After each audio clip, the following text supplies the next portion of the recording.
even after 200,000 miles, a Tesla battery degrades just 12%. And so here we see sort of the graph there shows that at 100% at basically 0 miles on the left there, and then over time at 200,000 miles, you can see that the degradation is about 12%, which means you still have 88% of your battery remaining on average. And so, that means if you start with, let's see if we can do math real quick. If you start at 300 miles, then after 200,000 miles, you would still have about 270, 260-ish miles left. Any additional context you want to give there, Sor? Yeah, that's interesting because they're using all the data from their older Model S's and X's, which, don't have as efficient drivetrains and batteries and all that. So that percentage, that 12%, will probably improve as the Model 3 and Y data comes in the 4680s over the coming years. But this narrative that, you're going to need to replace your battery or it's just going to be unsafe is just completely false. It's clearly. Yeah. And so the Model 3 and Y, we would expect it to be even better, right? Because it would have upgraded battery tech and all that good stuff. I'm curious if I'm curious when that data is going to be ready to be shared. So this is this the first time they've shared information like this before? Yeah, I don't remember them doing anything like this on last year's impact report. Okay. So hopefully we'll get the Model Y and 3 data soon. That is like such a, I can't tell you how many times I hear from people, that aren't familiar with EVs. They're like, well, I heard I have to replace my battery every 4 to 5 years. I'm like, why? They're like, because it loses like half the range. I'm like, no, no, that's not how it works. Yeah, it's true. So this is like a perfect slide to sort of, if you really want to drive the electric vehicle sort of adoption, this is like the perfect slide to really get out there. Yeah, and I think there's this general notion that, especially vehicles in more northern states and countries that have cold weather, that the battery degradation will be quicker and faster. But with Tesla's heat pumps and continued improved technology, that's my mom. She has a Model Y and she hasn't seen any issues with winter range at all. Yeah, my dad has a 3 in New Jersey, and he's had this is the first winter, and he said, I had 0 issues, absolutely 0 issues. Yeah. So it's a great sign. I'm gonna this is the next on my camera. We'll see if I freeze out again. We'll give it a shot. We'll give it a shot. We definitely want to make sure people see your handsome face, Sawyer. That awesome hairdo. I love it. Let's do the next tweet here. Let's put it up. So Tesla says they leverage AI to make their energy use more efficient. In 2022, AI Control was launched at Gigafactory, Texas, and expanded to 34% of total heating, ventilation, and air conditioning.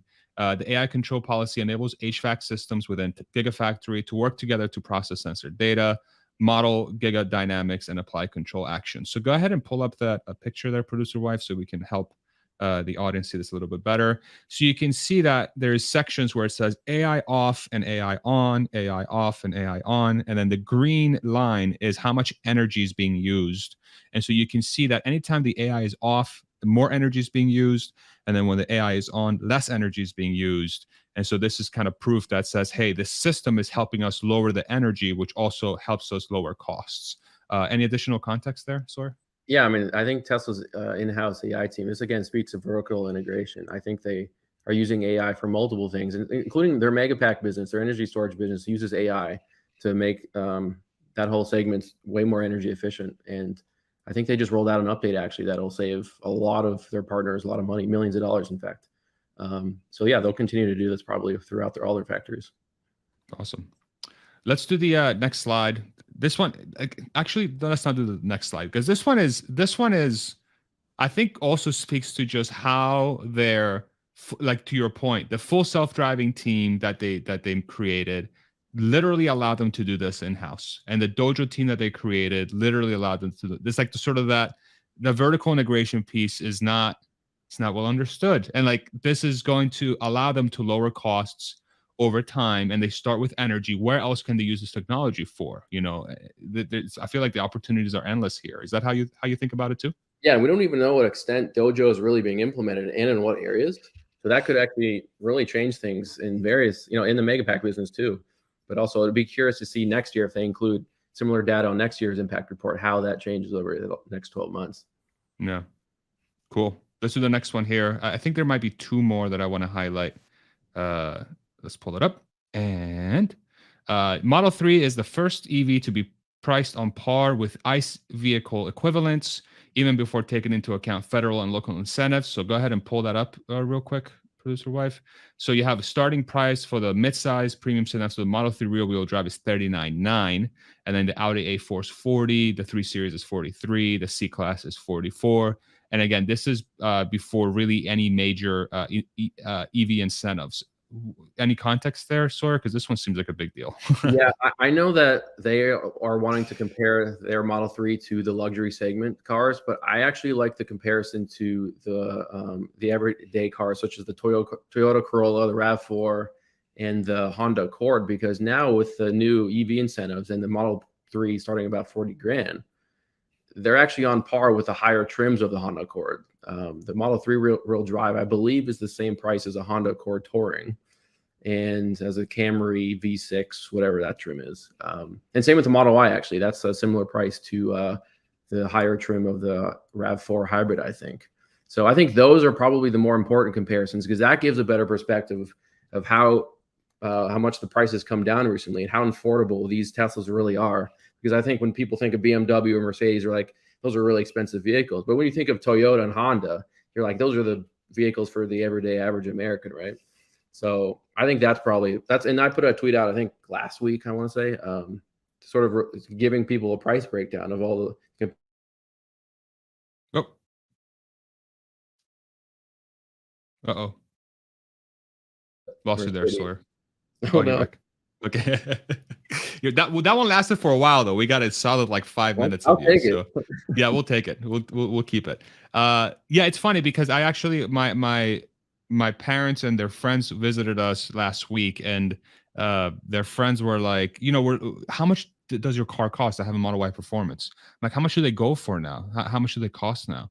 And they're like, yeah, you can buy one for like 46, and the EV tax credit gets it down to like 40, and then California gets you another 2,000. And they're like, what? I'm like, yeah, like I had no idea, So I wonder if how quickly this will sort of make it out to people, and what kind of awareness sort of Tesla can drive to make sure as many people as possible know that. I'd like Tesla's marketing channels, their social accounts, to focus more on that and get the word out, because I've tried to in recent weeks, especially with the Oregon for like a while had crazy incentives where like you could get the Model 3 rear-wheel drive in April this month. It's over now, but you could get it for about $26,000, which is insane. Like, that's Toyota Corolla. Yeah. Lost you again, Sawyer. I think we got to go without the camera again. Okay. That's Toyota Corolla level, you said. Yeah. So I think people, they should make more people aware about that. Yeah.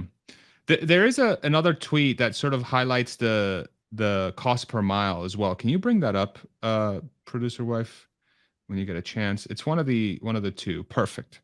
The total cost of ownership per mile of a Tesla Model 3 rear-wheel drive is just 49 cents, similar to a Toyota Corolla, which starts at half the price. So go ahead and pull up that slide for us so we can see a little bit easier. So 49 cents per mile total cost, 99.95% supercharger uptime. So they're kind of saying, hey, if you do decide to go with this very affordable cost per mile, you're also going to be able to charge it at any time.